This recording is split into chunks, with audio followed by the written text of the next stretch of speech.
Order, we shall have order. The trial of the Jedi Order shall begin. Your Honor, defense, members of the jury, we are gathered here today to commence with the trial of the Jedi. Your Honor, the defense objects to this entire case. The defense always objects.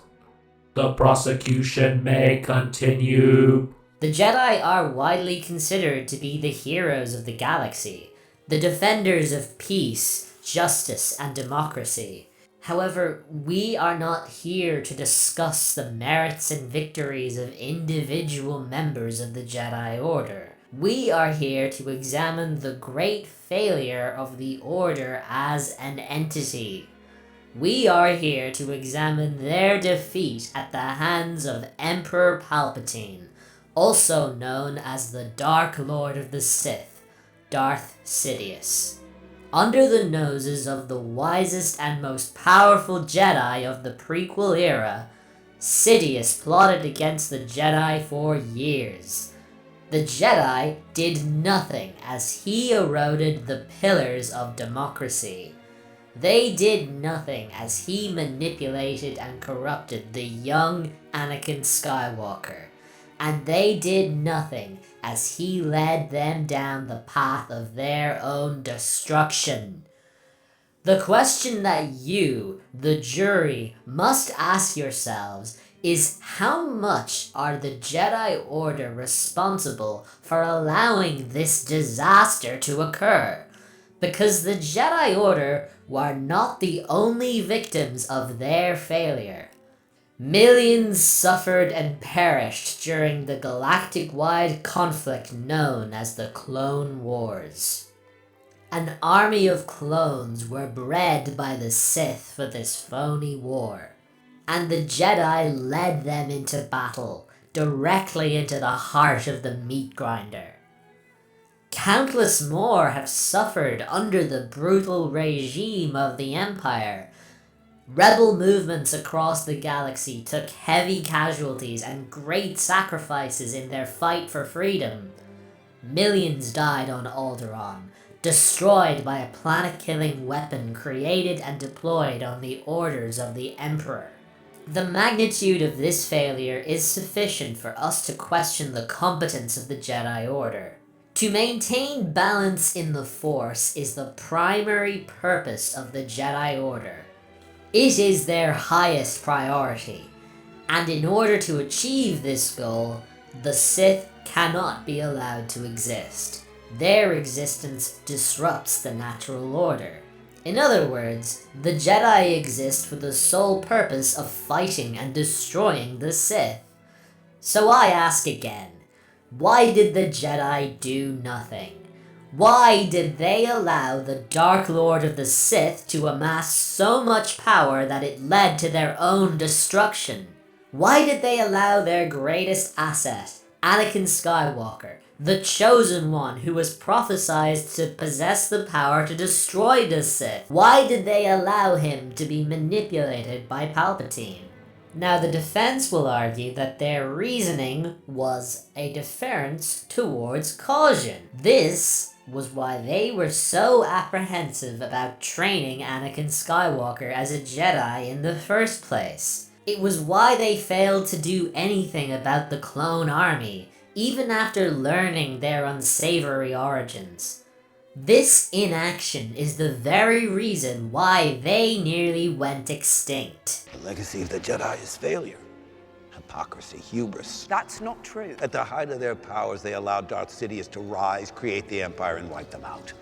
It was a Jedi Master who was responsible for the training and creation of Darth Vader. Objection, Your Honor. If we agree that the citizens of the galaxy were victims of the war, that must include the Jedi as well. The Jedi were part of the galaxy's citizens. They were public servants. Moreover, Jake's bad faith version of the tragedy of the Clone Wars precludes how limited the Jedi's knowledge was throughout the war. Your Honor, the prosecution does not deny that the Jedi were the victims of the Sith Grand Plan. The good deeds and accomplishments of individual Jedi are not in dispute.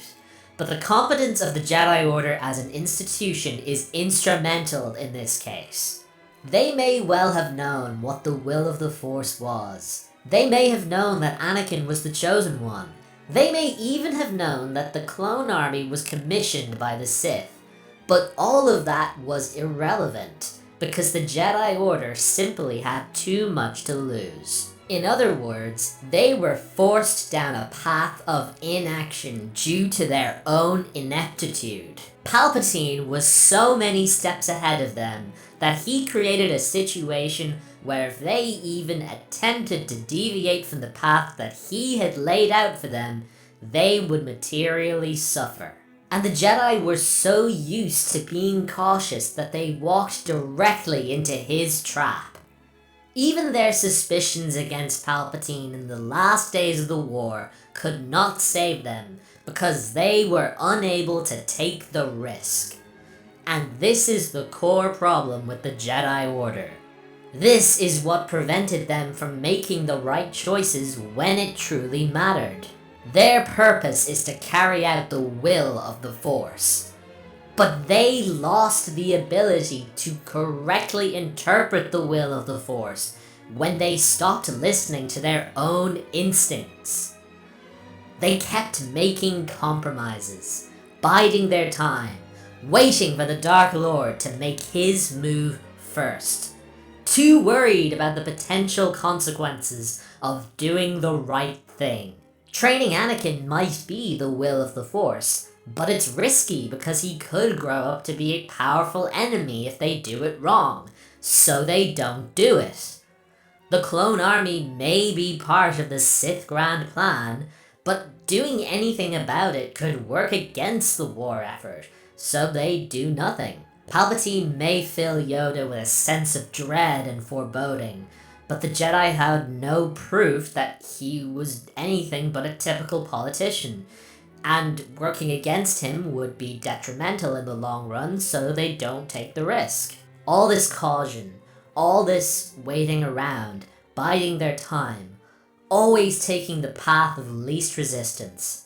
The Jedi Council, and by extension the entire institution of the Jedi Order, have failed to fulfill their primary objective.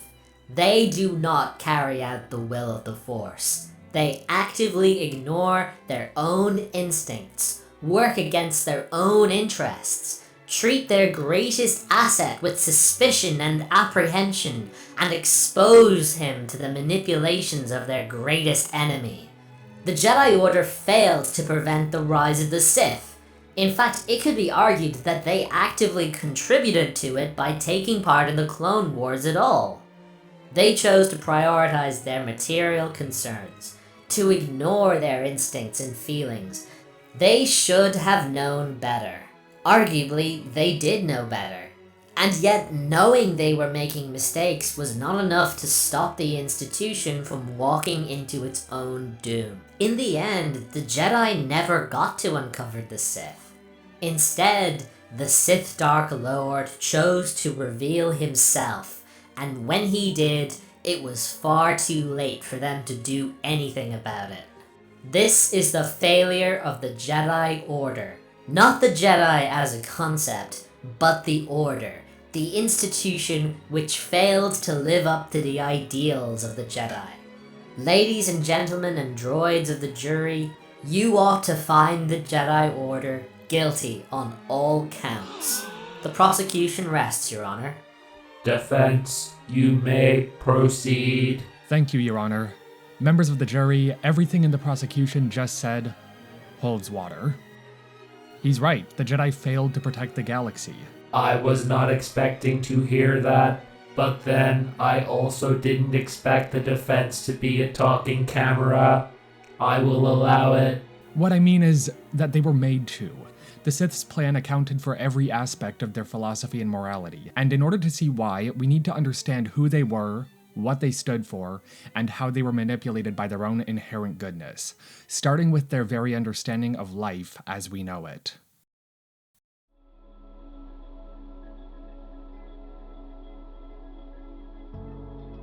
One of the central themes of the Star Wars saga is that in expanding our understanding of our lives and the world around us, we must also expand the love that we have for our fellow living beings. One of the ways we do this is by not limiting what we have to give to only those that satisfy our own momentary personal needs and desires. We express love in two ways. The first is through attachment, and the other is through compassion. It's important to clarify what we mean by attachment. The word has two broad meanings, and many Star Wars viewers in the West gravitate toward one that is distinctly different from the meaning that Lucas is communicating.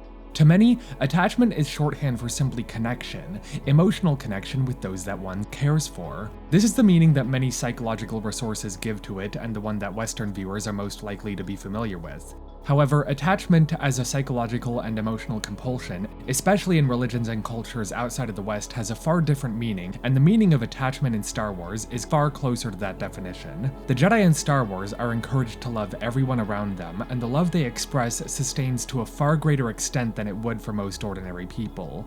We see in the prequel trilogy that Obi-Wan has love and care for Anakin, and it is this care that he has that holds him back from being able to do what he must to defeat Anakin, even once he has become Obi-Wan's enemy. He is like my brother. I cannot do it. He likens Anakin to family, and in the same way, Luke's love for Anakin, or at least the Anakin he believes to still exist within Vader, prevents him from doing the same in Return of the Jedi. I can't kill my own father. One could assess these scenes and ascribe the emotional underpinnings at play the label of attachment. However, this is inaccurate given the way that attachment is expressed by other characters, and given the way that attachment is contrasted against the other form of love that Star Wars focuses on, which is compassion.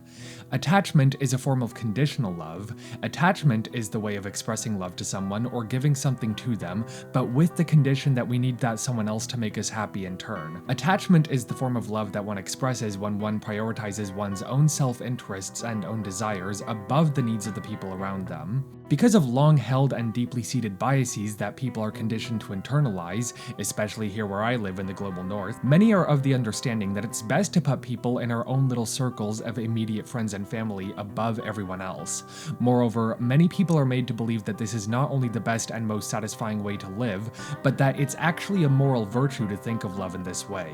In my prior video essay on attachment and heteronormativity, I drew a sharp line between love and attachments. While I maintain that to be accurate within the current theoretical framework of heteronormativity, it needs to be modified for this context. The way that Lucas explains it involves a consistent point that attachment is merely one of the two broad ways that one can experience and express love for someone, with compassion being the other.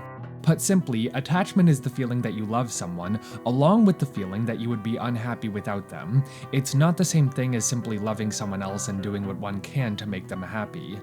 Attachment manifests from a place of fear because when one feels it, if they don't have a strong command over their own feelings and ability to rationalize their own momentary experiences, they risk letting it overtake the whole of their thinking process. To understand why these kind of desires are unreasonable and an unrealistic way to go through life, think of it this way. Have you ever had a friend who you lived in close geographical proximity to? Perhaps the two of you saw each other rather frequently and relished being in each other's company, but then circumstances drove the two of you apart. Perhaps one of you had to move away from the other for work or university, or because one of your families was relocating and you were going with them. Or, have you ever been a parent or parental figure to someone and been in the situation of watching them move out of the house and strike out on their own for the first time? Again, perhaps they're leaving the home you raised them in for work or school or to start their own family with someone they love. Or, have you ever had to break up with an intimate partner? It doesn't necessarily matter what caused the breakup, though the cause could color your interpretation of the breakup. Perhaps you were simply becoming different people and no longer emotionally compatible with one another. Perhaps as the relationship was deepening, you ran into an incompatibility in the future you each envisioned, such as one of you wanting children while the other didn't. Or, perhaps you were already married and your partner gradually became wrapped up in their work, leaving you feeling emotionally neglected. Perhaps this feeling of neglect compelled you to find the intimacy you craved with someone else. Or, have you ever watched someone die? Perhaps someone close to you, like a family member, had reached the age where they were living on what some refer to as borrowed time, and their body is slowly starting to give out from old age, organ failure, and disease. Perhaps this person decided that as much as they might love you, and as much as you love them back, they've just been suffering too much from their own physical ailments and have thus opted for a medically assisted end-of-life treatment so that they can go out painlessly and on their own terms. Have you then sat by their side in the final minutes of their life, holding their hand, and then feel their pulse grow faint, slow down, and then finally stop?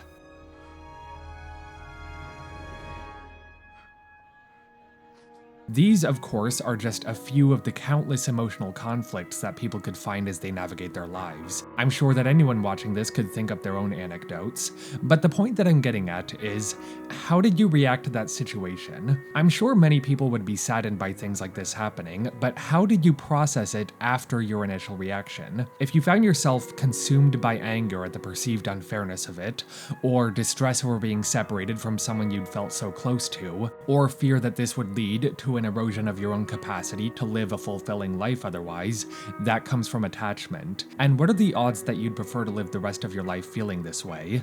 Probably quite unlikely. However, if you were able to accept the inevitability of change in life, let that other person go their own way, and have the clarity that as long as that person you loved was still happy, you can be happy as well, that comes from compassion. Compassion is unconditional love. One feels compassion when they want someone else to be happy and free from suffering, regardless of that other person's proximity to one's own life. Living and loving compassionately means extending one's capacity to love beyond one's own personal circle of immediate friends and family, so that when one sees a stranger in pain, they can expend their own energy and capability to that person as instinctively and wholly as they would for someone they had personal closeness with. Even if that someone else does not do anything to make one personally feel good, either physically, emotionally, psychologically, sexually, or otherwise, one who lives compassionately can love them anyway, simply because it'll make that other person's life better. Even if all that's needed is to simply let that person go, knowing that they'll never cross paths again. Experiencing pure compassion makes this as easy as breathing, and when one accepts this fact, they're able to look at the life they lived and find contentment and joy in the impact they had on all people, rather than just the few they knew intimately.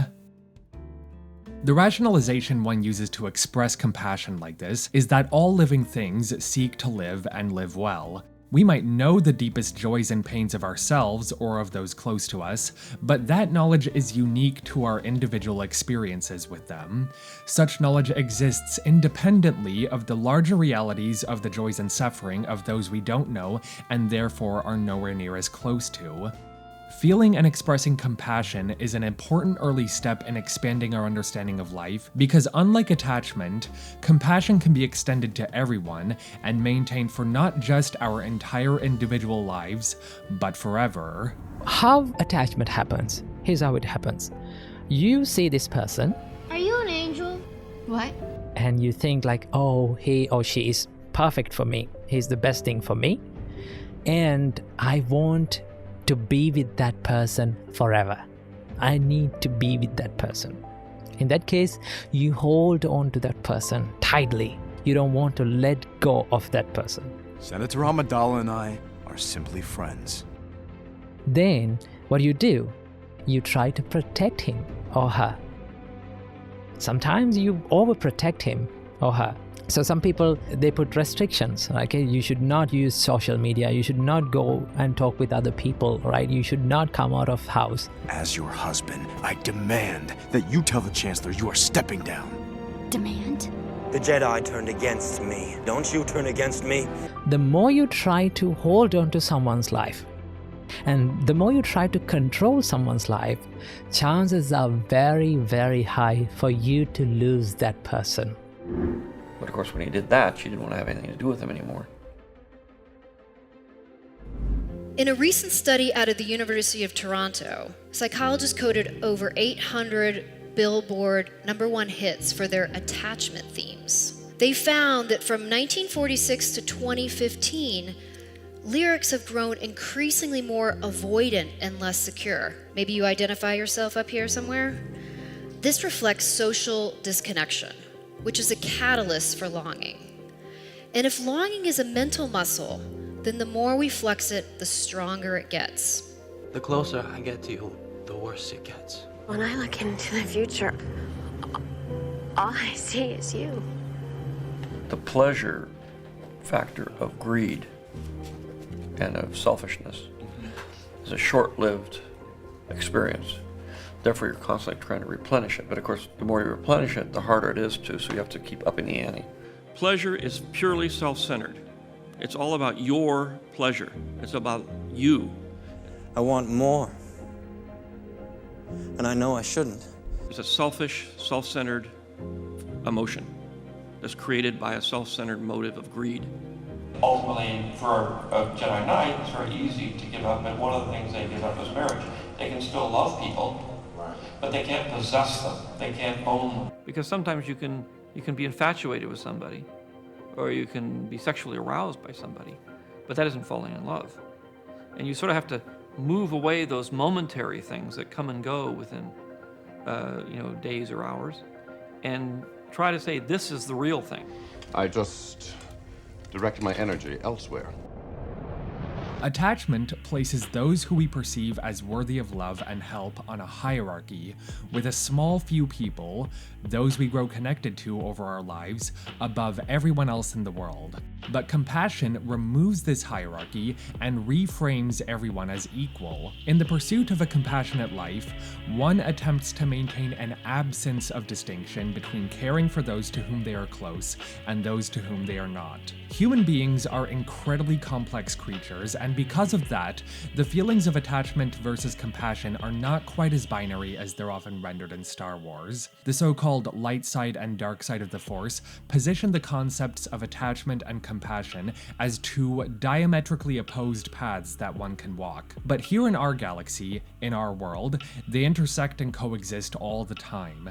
In theory, we can conceptualize these concepts as a binary, but in practice, they are merely opposite ends of a spectrum, with a vast range of context-based emotional states and actions taken thereupon, for which this one saga of children's films can't account. Many people, myself included, will often find themselves experiencing a mix of both of these forms of love in situations like the ones I described earlier, as well as many others. In fact, some may argue that there's no such thing as pure compassion or altruism. The reason for this argument is that even if one is kind to someone with no material benefit to themselves, the kindness they express is still predicated on the belief that being kind to them is psychologically rewarding to oneself. However, what Star Wars argues, and what the Jedi represent specifically, is the closest one can get to that idea of pure altruism. The Jedi seek to love and serve everyone simply because the results of their service yield greater harmony in their world than selfish attachment does. Even if one never fully achieves a complete decoupling of their own desire for happiness from the outcome of their altruistic actions, the effort itself demonstrates the most admirable pursuit of such decoupling. What these definitions provide, and what Lucas is doing by presenting them this way in Star Wars, is a way for people to learn the tools needed to properly understand the difference between conditional and unconditional love, and thereafter navigate their own relationships. Because compassion extends far beyond the scope of our own individual lives, it can be understood to be a much more sustainable way of living than its self-centered counterpart. When one person extends their compassion to others, they can contribute to a good life for a few, but when a whole community does it, they can contribute to good lives for many, and if this can be maintained across multiple communities and through generations, they can keep the collective energy in balance.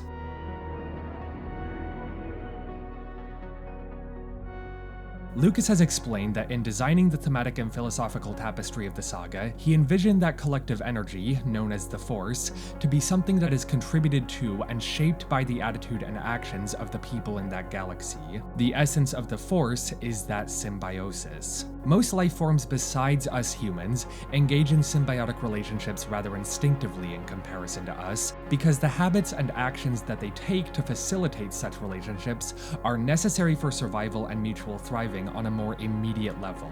A tree isn't conscious of other life forms' need for oxygen when it photosynthesizes, and yet the process by which a tree maintains its own life in turn gives life to others. When each individual relationship is maintained, the world and even the galaxy in the case of Star Wars, is kept in balance. However, there's an important distinction to be made when it comes to our involvement in this as humans. Because of how comparatively complex our thinking process is or can be, we are capable of making decisions that can take far more variables into account than our own basic needs and the survival instincts of those immediately around us.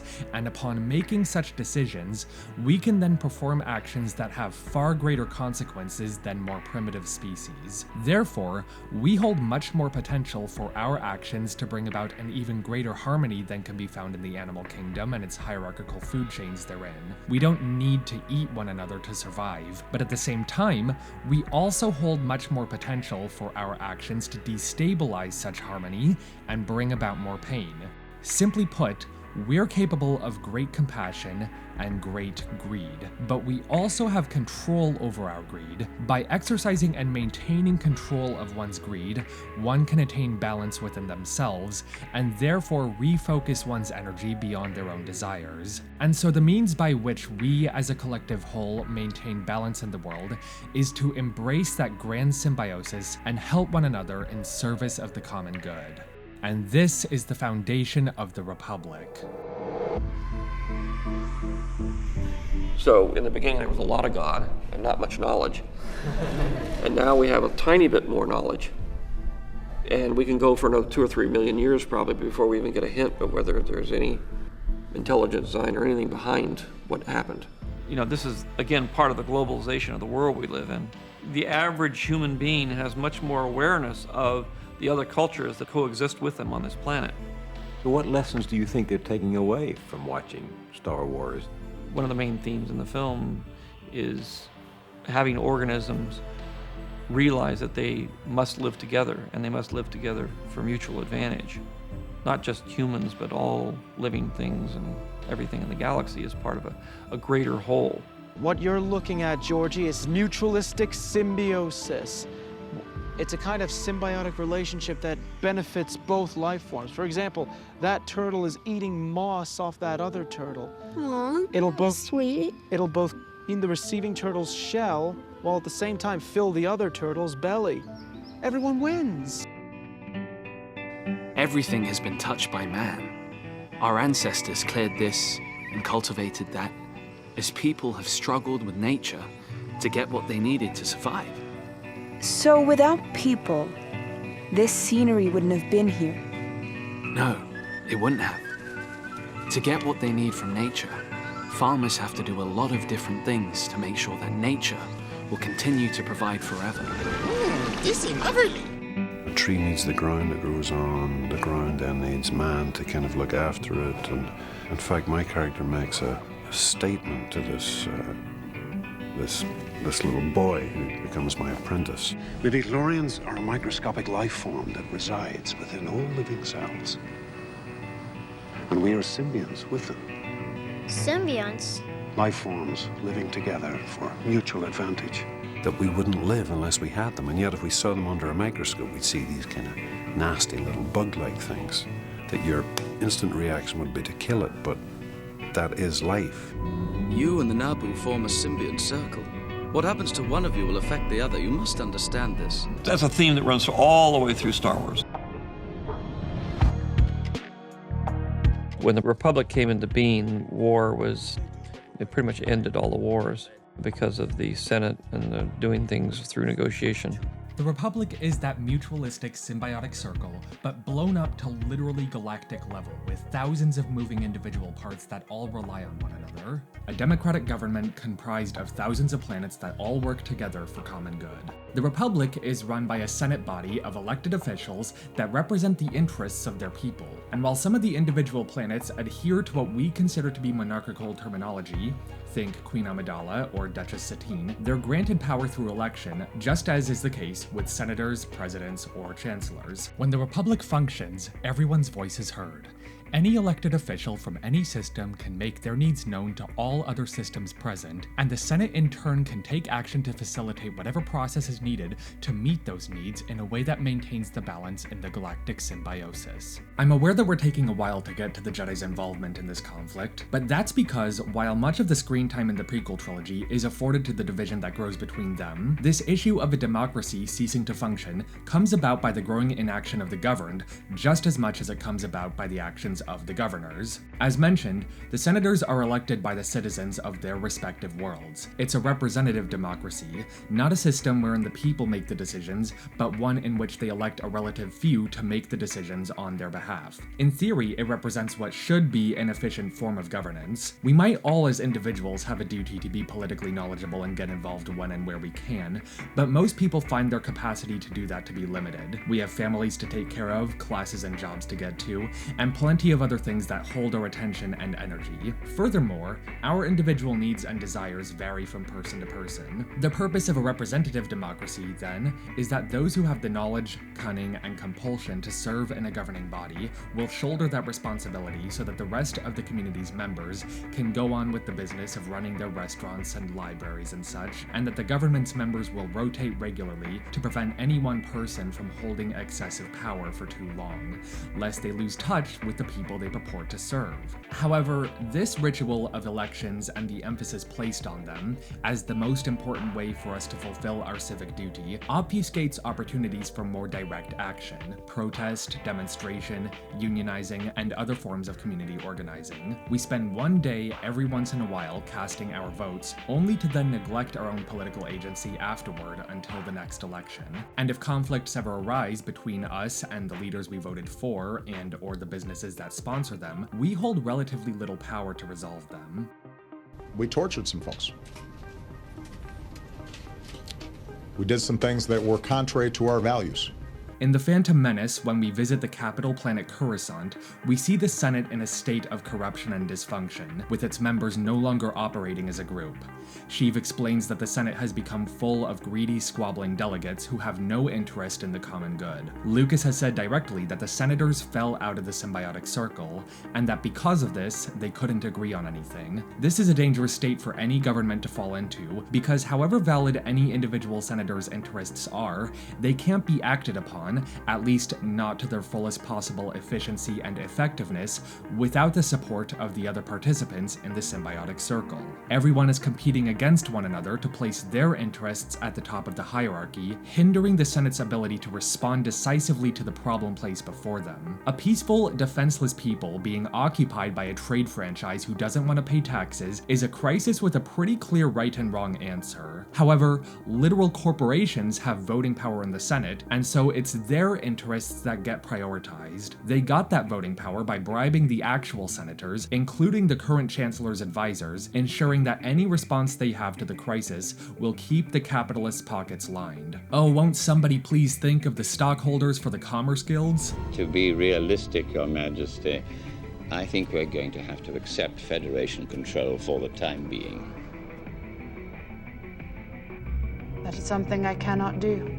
I'll move on to discuss and deconstruct the Jedi in just a few moments, but before I do, it's important to stress a point of context about what responsibility they bear for the fall of the Republic. As dysfunctional as the Republic became, its leaders weren't elected by the Jedi Order, they were elected by everyone else. Much like how on the micro scale, wherein Vader's final act of saving Luke and destroying the evil in front of them was only brought about by a change that occurred within him, on a macro scale, lasting change to preserve democracy can only be brought about from within that democracy's citizens. The true genius of Sheev's selection of Naboo as the target of the Federation's invasion is that it's his own planet that's being attacked. Who else would be viewed by the Senate as the best candidate to put an end to the corruption and take control of the bureaucrats than the senator whose home suffers the most because of the failure of the current leadership to control that bureaucracy? The Senate is without a real leader, which is what allows the bureaucrats to be in charge. Their priority is not to exercise intelligent judgment or to respond to injustice. They only care about how to make that injustice enforceable. But at the same time, Sheev's election to become chancellor does nothing to actually stop the invasion.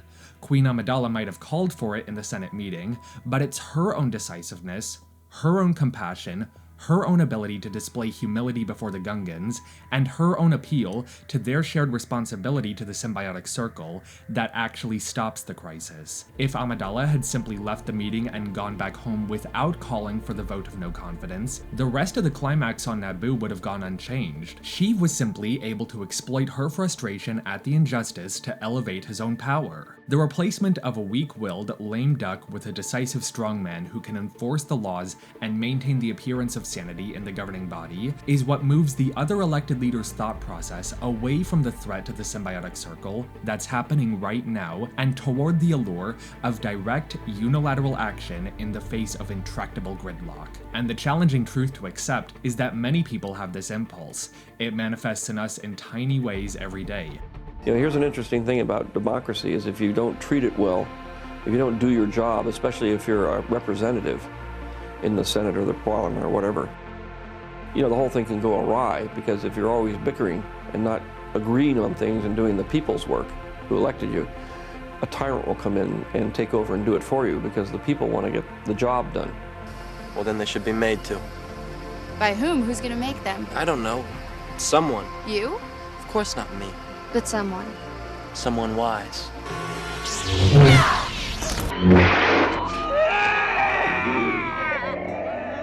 They were marshals in the Old West. I'm cowboy guy. They would just travel, and they would bring justice and solve problems for people.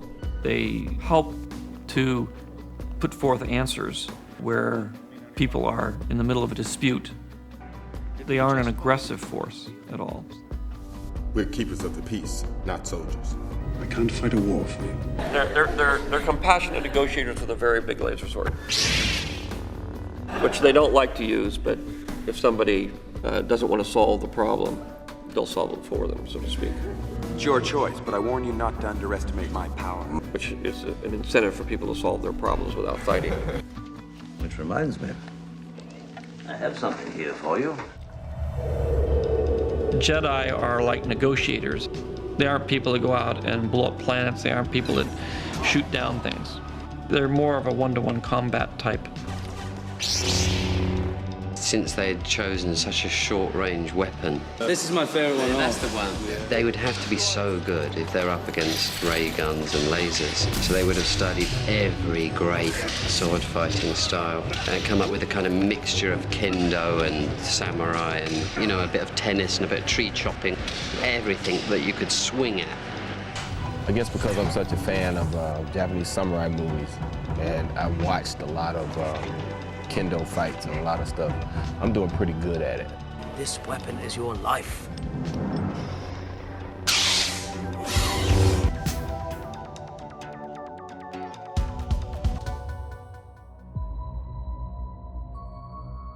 One of the really fun environments to design was the Jedi Temple. George wanted something very monumental, but he also wanted something very spiritual.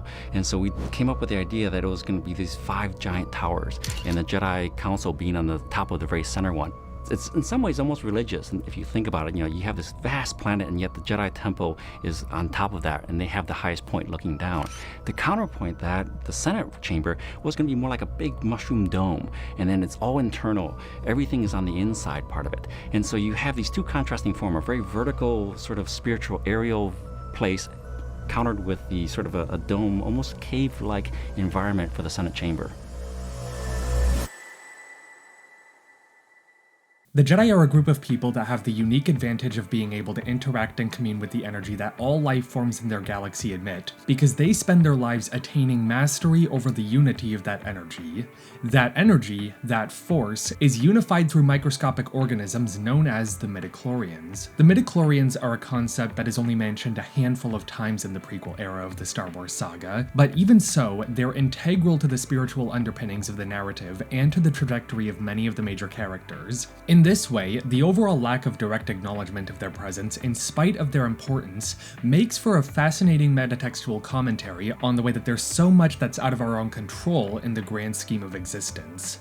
In a 2018 interview with James Cameron, Lucas clarified that the word Midi-Chlorians is a portmanteau of mitochondria and chlorophyll, making Midi-Chlorians a synthesis of the two and the source of all energy. In the Star Wars archives discussing the way the Jedi interact with them, Lucas said that those who are genetically predisposed to have enough of this energy source within themselves can have a certain amount of control over that energy, and that one has to be trained to use their force that gives them a talent that is different from everyone else, the same way that one would need to be trained to become a scientist or a musician. It ought to be acknowledged that there is a challenge one may incur by reading into the separate statements Lucas has made about the Force and the Midi-Chlorians over the years. Lucas has used a lot of different terminology and different ways of explaining certain things, and sometimes the specific ways he words explanations seems to contradict explanations he gives in other places. For example, according to J.W. Rinzler, Lucas had said in 1977, shortly after the release of A New Hope, that certain creatures are born with a higher awareness of the Force than humans, because their brains are different, and that it's not something you just get. But then, in a story conference with Lawrence Kasdan for Return of the Jedi, when Kasdan asked if the Force was available to anybody who could hook into it, Lucas answered that yes, everybody can do it, and that it's just the Jedi who take the time to do it, the way one would take the time to learn yoga or karate. So if one places these two explanations side by side, one might see a contradiction. In the first explanation, he says that it's not something you just get, that only certain people can use it. And in the second explanation, he says that everybody can do it. But if one reads a bit into what he's saying and is able to look past the semantics, one can see that he's not really contradicting himself. The Force is just a very complicated concept, and he's just using whatever words come to mind at the time to explain different aspects of how it can be used by the characters in the narrative. Looking at them together and interpreting both of them as separate but equally true explanations for the Force, we can understand that the Force is present within all life forms, and that some of those life forms have a unique ability to consciously control that force as a technique. Even so, according to Lucas, Midi-Chlorians are not even the smallest life forms connected to the Force that exist in a galaxy far, far away. The ones smaller than them are referred to as the Wills. Lucas has said that the Wills are, in a general sense, the Force, or at least the conduit that feeds on the Force. To some extent, they can control or dictate events. The Midi-Chlorians and the Wills, by being so single-minded and in tune with the Force's will, essentially think and cooperate as one unit. They have a very intense symbiotic relationship. The Jedi, then, are individuals who have also come together to work to become a part of that relationship to the best of their ability. In service of this goal, the Jedi forsake all personal attachments and personal desires. While most of us are at least aware of the impermanence of all things as a basic truth, many people will still establish some level of attachment over the course of their lives. Marriage is inherently a form of attachment because marriage is an expression of love that encourages and requires attachment, rather than simply sharing mutual amorous or romantic love with someone and embracing those feelings at the time that they are present. Marriage is a commitment that one makes to continue to reciprocate those feelings with someone and orient the other aspects of one's life around that commitment.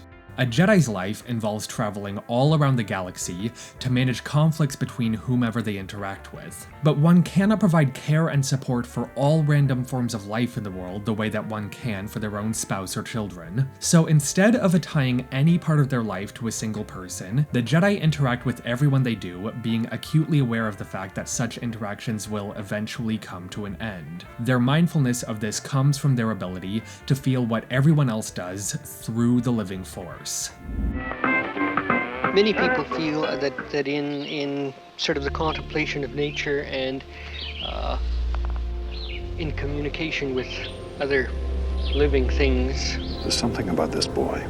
They become aware of some kind of force or something behind this apparent mask.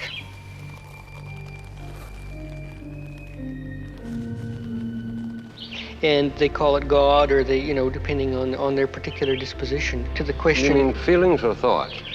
Of some aspect of it? Of some aspect of it.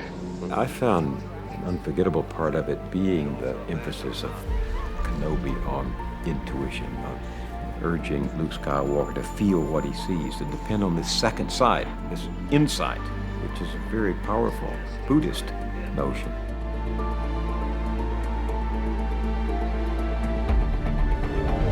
Why is it so important to you, as it is in your films, to listen to your inner feelings? It's an issue of quieting your mind so you can listen to yourself. And as Joe would say, follow your bliss. There are mysteries and powers larger than we are. And you have to trust your feelings in order to access these things. Remember, concentrate on the moment. Feel, don't think. Use your instincts. I will.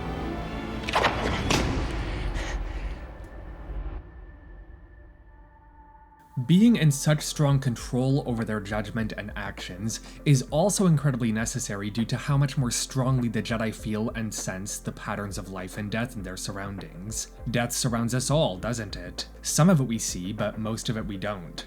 I'm not even referring to the death of people or animals here. We shed skin cells and hair on a daily basis. The cycle of life and death runs through us all. We come into this world owning nothing, and we all leave the world owning nothing.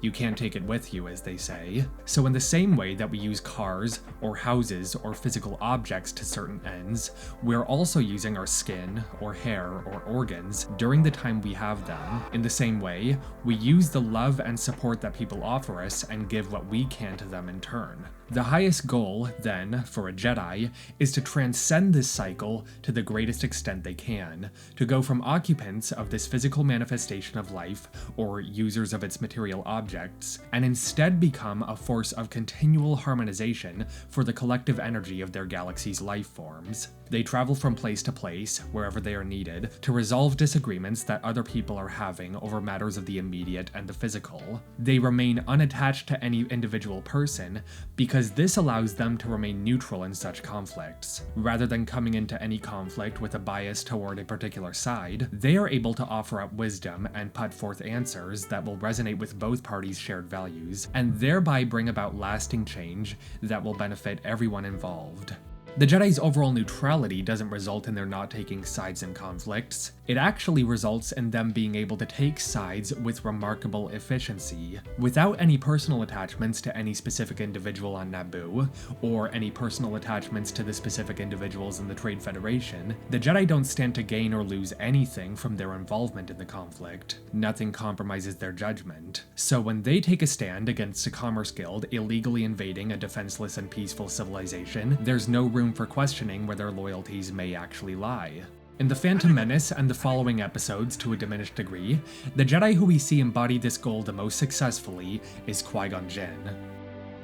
During the last couple of moments before the Republic and the Jedi Order truly falls into dysfunction, compromised ethics, and later near total eradication, Qui-Gon is the only Jedi who is truly consciously focused on the will of the Force. Reminding his student of the importance of this is one of the very first things he says in the film, and it's the first thing he says when we can actually see his unique physical form. During his first ever dialogue, he is merely silhouetted, non-specific. When he instructs his pilot to request the Trade Federation's permission to land their ship, he is nothing more than an avatar of the Republic's and the Force's will, acting in service of what would benefit everyone around him. And even once we can put a unique face to this will, he imparts this wisdom because it will benefit his student rather than himself. And every subsequent act that Qui-Gon takes in the narrative is in service of this will of the Force. Qui-Gon doesn't discriminate regarding who is beneficial to the greater whole of things based on his own human biases, or his own desires or repulsion. He dismisses Jar Jar for his oafishness at first, but once Jar Jar offers aid and resources, Qui-Gon immediately puts his own biases back in check and asks for Jar Jar's help. And when Jar Jar regresses into his own immediate fears, Qui-Gon and Obi-Wan appeal to his compulsions to both protect himself and to help those in front of him. Throughout the film, while his companions worry about the possibilities of the future, Qui-Gon focuses only on the present, acting on instinct, on faith, and doing what he believes will serve the Force, the galaxy's collective will. The decisions he makes prove to be risky and dangerous at the present moment, but he remains unwavering in this commitment because he keeps his focus on the present. This means remaining aware of what both is and is not within his control. During the moments when Anakin's life is at risk during the pod race, we see that Shmi, Jar Jar, and Padme all become deeply and visibly concerned, while Qui-Gon for the most part remains neutral, detached from the outcome. Even so, during the final lap when things he heat up, he's still vulnerable to such immediate concern during moments of heightened crisis for those he cares about. Serving the will of the Force, though, means keeping such panic in check and focusing on what one can do in the present moment. At the present moment, Qui-Gon can do nothing. Anakin made his choice to participate in this race of his own volition, simply because it was the right thing to do. While Qui-Gon may have helped bring him to that point by manipulating the immediate material direction of which way a die lands, he remains overall unattached to the outcome. Either what he individually desired will happen, or it won't. Freeing Anakin is preferable, but Qui-Gon's will remains uncorrupted because his will is that of the Force. Just like listen to sound, when you listen to sound, sound becomes support for your meditation. Now you can watch panic. If you see the panic, great. What we call, when you see the river, you're out of river. When you see the mountain, you're out of mountain. So now awareness becomes more than panic, more than depression, stress. Let them come, let them go. That's it. I'm waking up. So when you look at the panic is not solid stone anymore. Panic becomes pieces. Sensation here, frightened image, voice, background belief. And if you take one of these away, you cannot find panic. Luminous beings are we, not this crude matter. Qui-Gon cares for everyone and everything as a Jedi should. When he hears the living Force guiding him on a certain path, he takes it. It is through this total commitment to the Force's will that Qui-Gon reaches the point that he can transcend the physical to retain his individual consciousness even after death. At the climax of The Phantom Menace, Qui-Gon becomes locked in battle with Darth Maul, the embodiment of the predatory aggression and rage that the Force's dark side feeds upon. When he becomes separated from his student, he keeps his focus on what's in front of him, detached from his pupil, because he maintains trust that his student will find his way back to their shared goal of keeping the evil in front of both of them in check. And finally, even as he's dying, even as he's faced with his own mortality, even as he becomes detached from his body's own life energy, Qui-Gon thinks nothing of himself. He knows nothing of greed. He focuses entirely on the well-being of those around him, and uses his last moments in this physical plane of existence to give Obi-Wan the last pieces of wisdom he has. All the way up until he dies, he serves the will of the Force instead of his own needs. By remaining so completely unattached to any wishes he might have or his own physical form, Qui-Gon's consciousness transcends the immediate and the physical, and he becomes the first ever Jedi to achieve something greater, something beyond the physical. He achieves life after death. By serving that which the Force calls the Chosen One, Qui-Gon too becomes chosen. In accepting the total impermanence of all things, Qui-Gon moves on to something grander. It's sometimes said that when selecting someone for a position of leadership or power, one must evaluate how someone acts when they think they're not being watched. Someone might show up and do their duties when they think they're being considered for some kind of promotion, but the true way to see how someone is ready for the next step is to see how well they do with the responsibilities they have in front of them at any given time. Do they do what they need to at that moment, or do they neglect it because they're overly concerned with possibilities that have not yet come to pass? If they're doing the latter, they're becoming attached to things when they shouldn't. That possibility of being rewarded in the future is clouding that person's judgment, so their ability to act on what's happening now is compromised. But by letting go of such attachments, by instead being wholly devoted to the present and what part that present has in the larger will of the collective energy of the Force, Qui-Gon demonstrates that his own individual ego is kept in check enough that his consciousness can go beyond the personal biases and desires that an individual has. So when Qui-Gon's individual consciousness manifests through the living Force after his death, it is only during moments when he is needed to set others on the same path toward this transcendence, such as when his own first teacher, Yoda, is meditating, thereby too giving himself over to the will of the collective Force. Living beings generate the living force, which in turn powers the wellspring that is the cosmic force. All energy from the living force, from all things that have ever lived, feeds into the cosmic force, binding everything and communicating to us through the Midi-Chlorians. Because of this, I can speak to you now. You know, conceptually, when you get into the Force and you get into the living Force and the Uber Force, which is basically, well, however you want to call it, heaven or born again, you lose your personality, but you become one with this bigger living entity.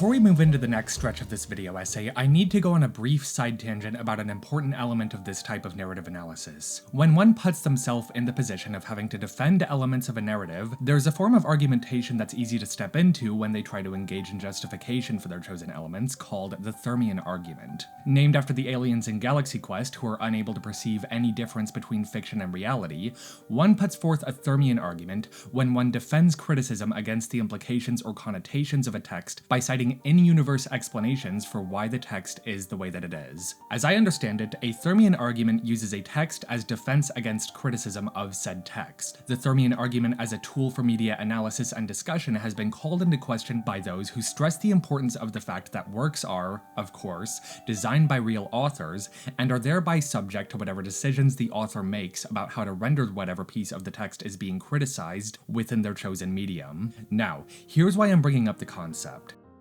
In the context of breaking down elements of a fictional text like the characters and the institutions they are working within, for the purpose of drawing conclusions about their moral and ethical failings, criticism of those elements needs to accurately account for the limitations the characters have in the decisions they make. The criticism needs to account for the circumstances of their fictional reality. The reason this is necessary is because it's only upon having a clear understanding about what the text is saying that one can begin to question why it's saying that. I know this all sounds a bit alien when explained as theory, funny that, given the term's namesake, so let's explore what this form of argumentation looks like when put into practice. Since I mentioned aliens, my wording there wasn't just a coincidence, at the end of Man of Steel, Clark kills Zod in their final battle. This story point was controversial, to put it gently, upon the film's release, and has since been subjected to intense scrutiny. Many people have questioned why Clark did this, whether or not it's morally right or justified, and what it means for this version of the character. However, the circumstances that necessitated Clark doing this couldn't have been more airtight. Within the narrative and the world building of Krypton's history,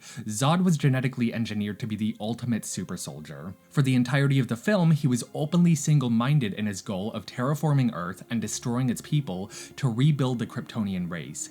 Any honest conversation about the scene couldn't even involve suggesting that there would have been a way for Clark to reason with Zod, because Zod's genocidal behavior was predetermined. Even in the seconds before he kills Zod, Clark pleads desperately for Zod to stop attempting to kill the humans within their proximity, but as Visions of Hope explained in his video essay Immigrant Song, Superman can't appeal to Zod's compassion because Zod was designed to not have any compassion for Clark to appeal to. Zod was not just written to be an uncompassionate genocidal monster, the whole of the narrative was written so that he would be a product of a fictional system that created him to not have such characteristics for Clark to appeal to, for a different resolution to this conflict. The narrative scaffolding that built up to the characters being in this conflict positioned this action by Clark as being the best possible one to take within these circumstances, and yet people resist it and its implications. What's really being asked is not, should Superman kill, but rather, should the author of a Superman story be allowed to place Superman in a situation where killing can be rationalized, or even justifiable? This question is certainly one worth asking because it can lead to constructive conversations about why the narrative looks like this, and what that says about our culture. So why is this a problem? Well, the questions being asked in this moment involve when it's right for the most moral person in the galaxy to kill someone when that person can't fight back. That's the position Zod is in by having his neck in Clark's grip. And because the circumstances are so airtight, you have to take all of them into account to make a judgment on this act. The problem is that too many people just do not do that. People remain resistant to the idea that Superman could be placed into a situation where killing his enemy is the best possible resolution to a conflict, however much he may regret it afterward. And that's fine. It's great to have a strong opinion about that. He's an important character in our modern mythology, and it means you have a defined opposition on this issue of modern heroes. Like, seriously, that's an important thing to have an opinion on. The issue is that many people disregard or otherwise don't take into account these limitations imposed on Clark by the narrative, so defenders of his action have to expend their space in the debates on this, re-establishing those parameters of his options. They're trying to contribute to the conversation whilst simultaneously burdened by the necessity of reinforcing the common ground that needs to always be in place. That's why defense of the text's presentation of this conflict and this resolution is a defense of the text's integrity and quality. Now, from my standpoint, if this kind of defense that cites these part of the diegesis as references can be labeled as a Thermian argument, I say it has its place in media analysis. Problems arise between the person criticizing a text and the person defending the text because they are having two different conversations. One party is trying to skip ahead to condemnation, while the other finds themselves needing to backpedal to make sure they watched the same movie. One can easily find the same pattern in Star Wars regarding how the Jedi have occasionally been subject to criticism for their response, or lack of response, to the continued existence of slavery in some corners of the galaxy.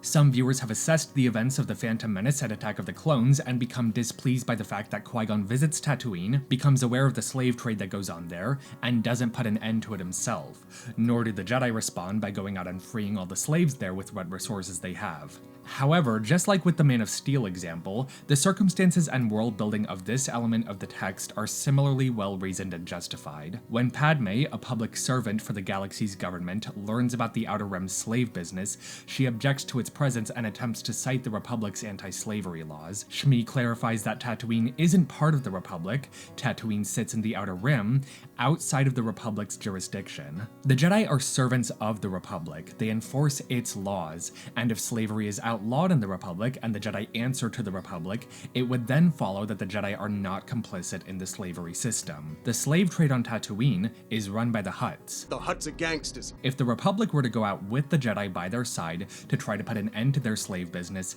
that could risk an all-out war with a clan of gangsters. As we established, the Senate had grown into a bloated entity comprised of greedy, squabbling delegates who have no interest in the common good. Any discussion they try to have over crises, even among their own sovereign systems, is choked by bureaucracy and red tape. Such a governing body is far from the entity that once sought to disallow slavery within their own borders. In their current state, they're all but incapable of even hearing an appeal for aid toward one of their own systems being put under siege. Therefore, it's reasonable to infer that they would never consider trying to put an end to the slave trade that goes on outside their own government. What happens in The Phantom Menace in regards to the Jedi and slavery is that when Qui-Gon is detoured to Tatooine by misfortune and encounters two slaves, he is honest with them that he wasn't sent there to free them, and that he's unsure if he even can at all. Even so, once he realizes that Anakin is strong with the Force, he does all he can to try to free them both. What? He proposes a risky bet that could net them both their freedom, but their owner refuses to gamble them both. Qui-Gon makes the pragmatically correct decision to settle for the chosen one,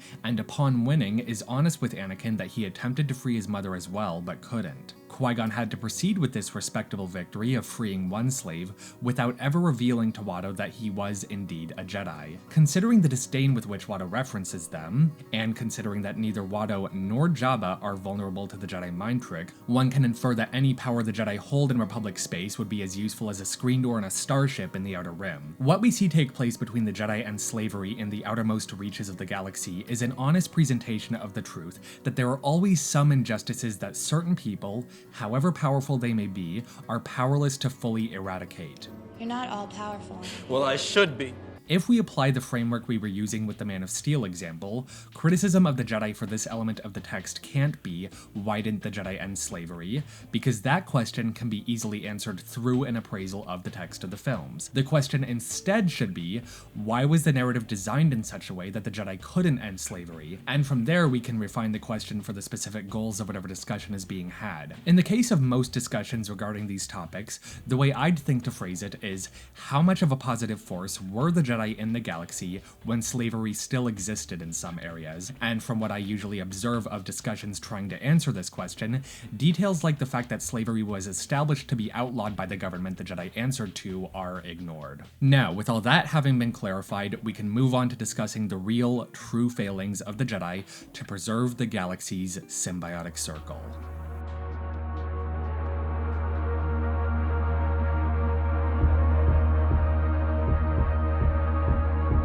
One of the issues is how does a democracy turn itself into a dictatorship, which I was fascinated with. Happened in Rome, happened in France, happened in Germany. A democracy being given up and in many cases being given up in a time of crisis. You see it throughout history. When their enemies were at the gates, the Romans would suspend democracy and appoint one man to protect the city. And it wasn't considered an honor, it was considered a public service. I love democracy. Harvey, the last man that they appointed to protect the Republic was named Caesar, and he never gave up his power. You see these democracies under a lot of pressure in a crisis situation who end up giving up a lot of the freedoms they have and a lot of the checks and balances to somebody with a strong authority to help get them through the crisis. Well, that can only mean less deliberating and more action. Is that bad? And even the Jedi are there, but the Jedi aren't really allowed to be involved in the political process. They're there, but they can't suddenly step and say, no, you can't do that and stuff. The rift in the galaxy is not our fault. If more worlds would stand up for themselves against the Separatists, this war would have been over long ago. The Phantom Menace starts right at the end of the Jedi's glory days. They've enjoyed 1,000 years of peace, and the most distressing problems they have to deal with at this point are trivial things like trade disputes. While this is good for the galaxy as a whole, this meant that the Jedi became complacent, and as is often the case when one doesn't have to face serious conflict for an extended period of time, their sense of vigilance became atrophied to an extent. They thought they were secure, with their greatest enemy, the Sith, having gone extinct a millennium prior, but in actuality, they were just hiding in the shadows, slowly amassing greater power in the Republic, waiting patiently for the right climate in which to flourish. In comparison to the Sith, who abided by the rule of two, the Jedi had strength in numbers. The Sith knew they couldn't directly win a fight against the Jedi, but the Jedi serve the Senate, which is run by politicians, so the Sith came up with a plan to become the politicians and gradually erode the very principles of the Jedi and the Republic from the inside. This gave them a massive advantage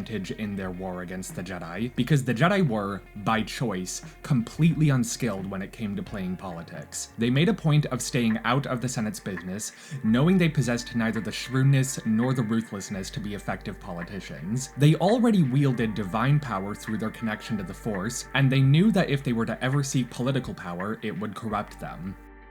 They needed to remain neutral in facilitating negotiations between different civilizations, so they abided by the arrangement that the Senate would set policy and they would enforce it.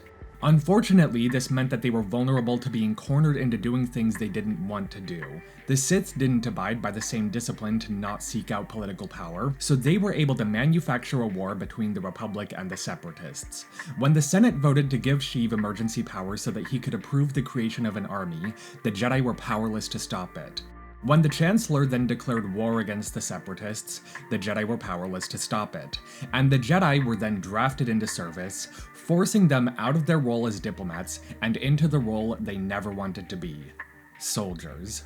The Jedi's two options at this point were to either refuse the draft and not join in the war. They could say that their ideological values took place above the actions they would have to take commanding armies in battle. The Separatists would wipe out the clones and subjugate planets to line the pockets of the technocrat Union Army and the bank owners, or they could join in the violence, try to save as many lives as possible, but act on that by having to order men to their deaths, keep secrets about how the war came to be from the galaxy's people, and eventually even feed into mistrust and fear amongst their own members. The Jedi knew that by agreeing to fight in the Clone War, they were playing right into the Sith's hands. They became complicit in the violence that ensnared the galaxy. But even so, they rationalized this by understanding that had they not gone along with it, the consequences would have been far more catastrophic. The commerce guilds and businesses that took the side of the Separatists would have subjugated entire populations. Exponentially more lives may have been lost had they done nothing. So, the Jedi had a choice. They didn't have a good choice, but they had a choice. Even so, this meant that their principles were gradually eroded over time. They were forced to make decisions that they hated having to make. As Dave Filoni says, it splits their focus and compromises their morals. When Sheev insisted that Anakin be given a seat on the council, the Jedi saw it for the power play that it was, so they retaliated by having Anakin be a double agent, forcing him to spy on the council for Sheev and spy on Sheev for the council. A group of leaders that had once been able to talk openly with mutual trust was now making an off-the-record demand that its newest member commit treason. By the time the war came to an end, the Chancellor had amassed so much power that the Senate effectively no longer existed as it once did. The Jedi were, correctly, suspicious that Sheev wouldn't keep his promise to surrender this power back to the Senate if and when the war ended. They knew that in the absence of a functioning Senate, they were the closest thing to a democratic body that remained, so they formulated an incredibly dangerous plan that they would need to remove him from office directly, even place him under arrest if push came to shove, and take control of the Senate themselves. They knew this would be treasonous. They knew it would make them hypocrites. They knew it went against the Jedi Code, against everything they had once stood for. But the war that they had been strong-armed into fighting had compromised them so severely that it forced them to make decisions that they shouldn't have ever had to make. Even so, this is a convenient justification, because once one can begin to rationalize certain immoral acts, one opens doors that they can't close, and thus they become a victim in the plan. What are you talking about? The plan. The only plan that matters. At last we will have revenge. Not even I was made aware of its grand design. I do not believe the Sith could have returned without us knowing. But the Force works through us all the more powerfully in our invisibility. Our revenge will be achieved not through subjugation, but by contagion. The dark side clouds everything. Impossible to see the future is. The Republic is not what it once was. The Senate is full of greedy, squabbling delegates. Some see instability as an opportunity. Our best choice would be to push for the election of a stronger Supreme Chancellor. Hundreds of senators are now under the influence of a Sith Lord called Darth Sidious. He has manipulated this whole saga. Designed by the Dark Lord of the Sith, this web is. For now, play his game. We must. I have today ordered to Vietnam the Air Mobile Division and certain other forces which will raise our fighting strength from 75,000 to 125,000 men. To counter the increasing threats of the Separatists. Additional forces will be needed later, and they will be sent as requested. And I assure you, the Senate will vote to continue the war as long as Grievous is alive. This will make it necessary to increase our active fighting forces by raising the monthly draft call from 17,000 to 35,000.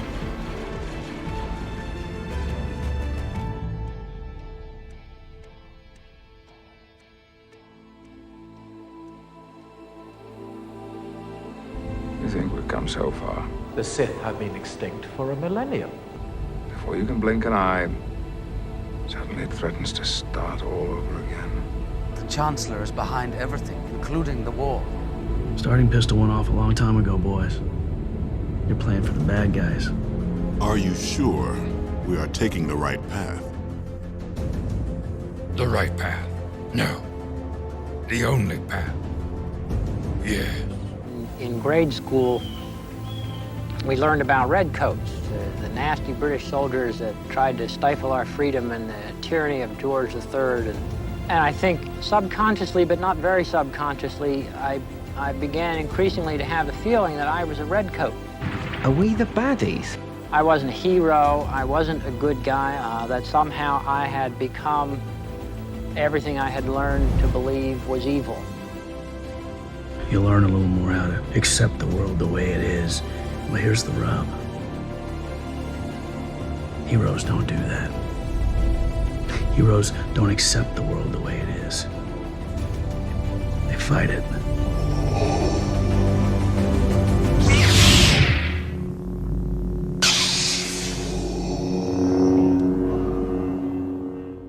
Put simply, the Jedi made some incredibly poor decisions throughout the war, as they knowingly compromised their altruistic values. Choosing to not act upon the revelation that Dooku was the Sith apprentice within the two was not the good choice. Choosing to not share what they learned about how and by whom the clones were made was not the good choice. Choosing to strong-arm the Chosen One into acting as a double agent and commit treason was not the good choice. And choosing to try to assassinate the unarmed leader of what used to be a functioning democracy was not the good good choice. By the time Mace Windu is standing over Sheev, he's fully aware that by arresting the Chancellor, the Jedi would need to take control of the Senate directly, becoming the new figureheads of the Republic.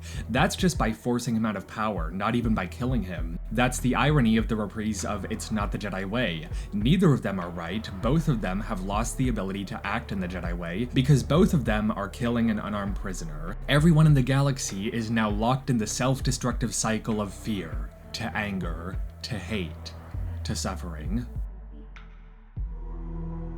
But the reality of it, the painfully obvious reality of those circumstances, is that they were public servants who were put in those circumstances by other public servants. The truth of the destruction of the Jedi is that the Jedi as a collection of people die here, but the Jedi as a way of living that orients one toward caring about everyone else more than they care about themselves dies here. It dies when its own members abandon their code. Their moral fall, their corruption, occurs from their own choices, just the choices that the Republic's leaders have laid in front of them. And yet, the Jedi within their actions are still acting, in the only type of faith they can have, by the circumstances they've been put in. These actions may be morally unjustifiable, but they were actions that had to be taken, because half of those who had taken on the duty of serving the collective populace of their known world became focused instead entirely on their own material desires. These are the real flaws of the Jedi Order, and they are what I would cite were I to make an argument against their presence being a force for good in the saga. Even so, as you may be able to infer, I still see them as a positive presence in the galaxy.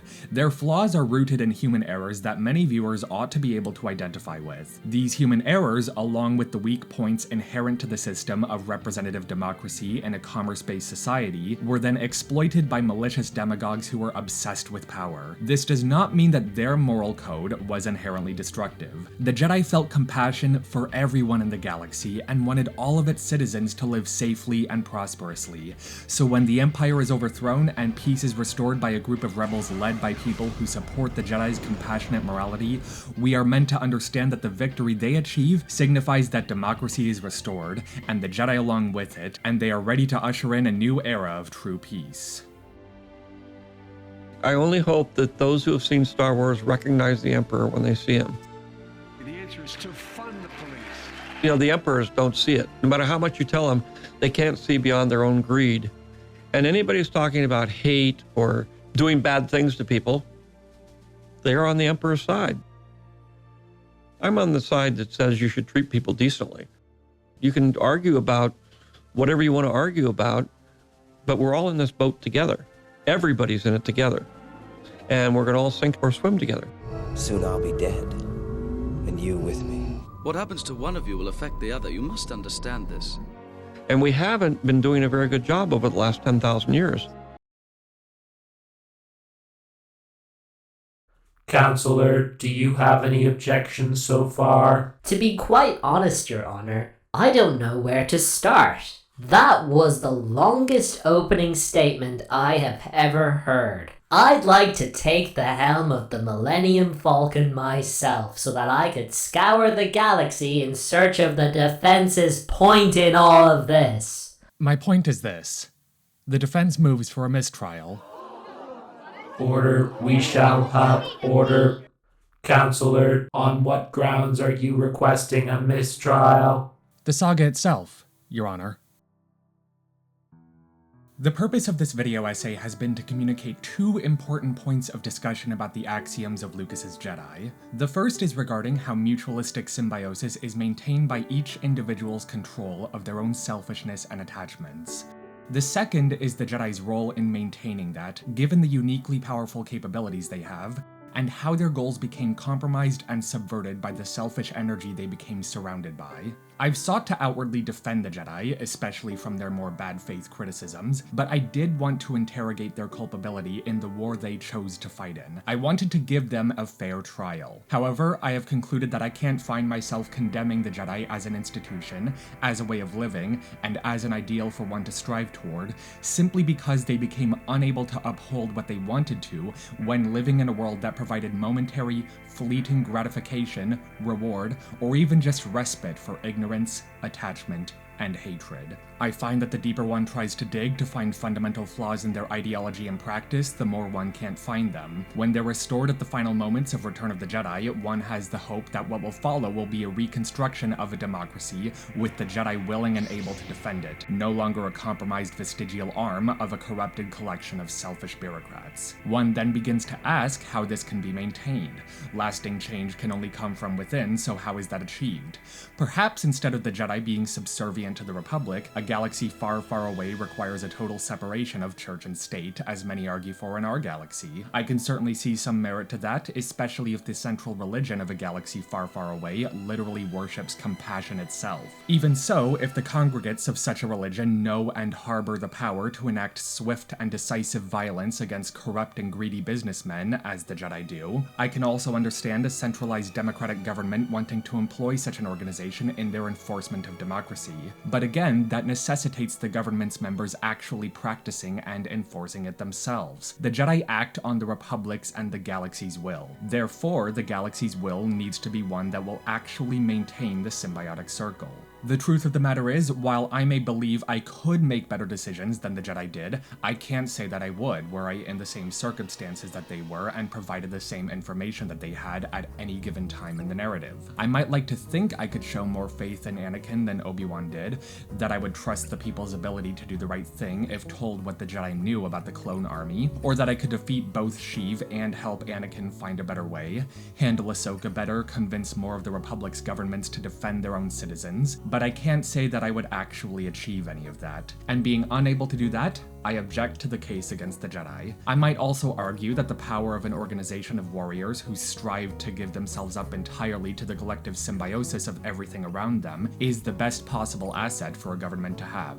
But even so, I'm unable to prescribe a system by which it can be used sustainably if it can be dismantled so catastrophically by the cancer of selfishness and hatred. The deeper you dive into it, the more you learn, the less you know. The Jedi were selfless warriors who failed to be selfless once they collided with the most selfish of forces. They knowingly lost their way.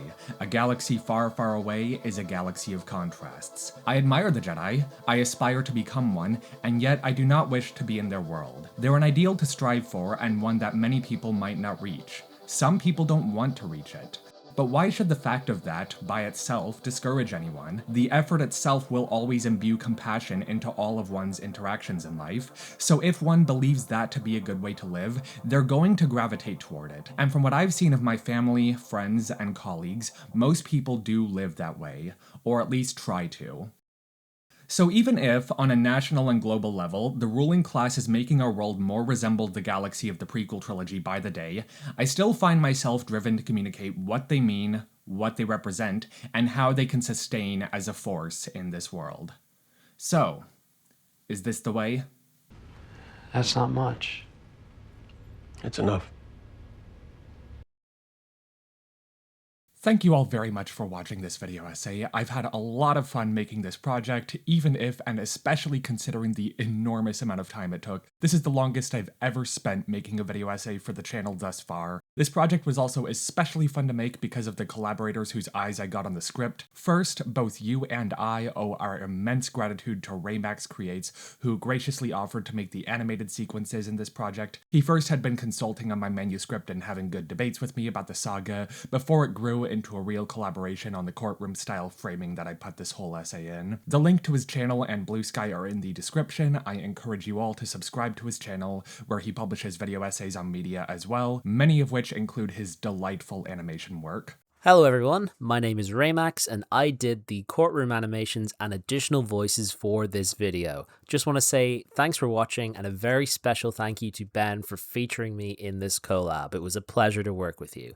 If you're looking for more of my stuff, you can find me at Raymax Creates on YouTube and Blue Sky. Also, you really should watch Visions of Hope's Superman video essay. My guy Visions is one of the most delightful and kind mutuals I've connected with in my community, and he did some fantastic work on that project. I must also thank a mutual and friend of mine who, like me, is named Ben, linked to his Blue Sky in the description as well. He also graciously offered to proofread and review my writings, and his questions, objections, and insights helped strengthen what I wrote much more so than it otherwise would have been. Additionally, I also ought to make mention of two two of my favorite Star Wars pages on Tumblr, Writer Buddha and David Talks Star Wars, who both publish wonderful essays about the saga. Writer Buddha, as you can likely infer by the name, specifically approaches Lucas's work through a Buddhist lens, and their writings helped me gain clarity on that specific religious and spiritual influence in the design of the Jedi, and David Talks Star Wars' way of interweaving quotes from Lucas and his creative partners in his writings helped me improve how I do the same, since it's a writing style that I very much enjoy playing in. I wish those two fellows all the best and encourage any of y'all who have a Tumblr account to follow them as well.